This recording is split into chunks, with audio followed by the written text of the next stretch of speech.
Hey, we're here to show you how to plug in your iPad to your digital piano so that you can use it with Piano Marvel.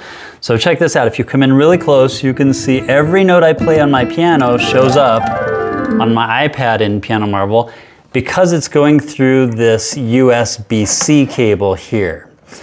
So I just plug that in here, and then on the other side, you'll see that it's plugged into my piano's USB-B port.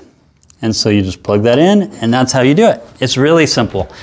Now, there is one other cool thing. If you want to run with headphones so that you don't disrupt anybody in a classroom setting, what I would do is get one of these adapters. If you have a Lightning iPad, you would get this one here. And if you have like this iPad here is USB-C, then it will have 3 ports here. This is for power, this one's for audio, and this is for your piano. So I'll just unplug this here, and I'll plug my piano in. I need this A adapter, so it goes right here. Don't put it into the C. Like, I know some people did this. They plug this right into here because it fits, and you think that'd work, but that's only for power. It doesn't work. So you plug this into this side, and then in the other one, oh, by the way, when you plug that in, you should see this green bar across the top. That tells you that it's working.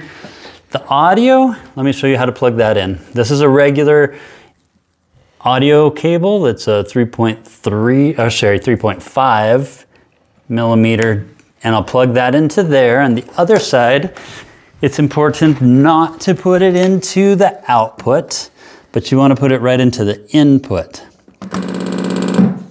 Okay, and now, let's see if it worked. So ideally, if I hit the play button, it should be sending the audio through the piano speakers, which is kind of cool because it's a bigger sound.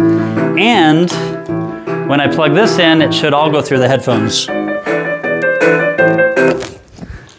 It's working. So troubleshooting, some tips here. If it's not working, what you might do is unplug this thing.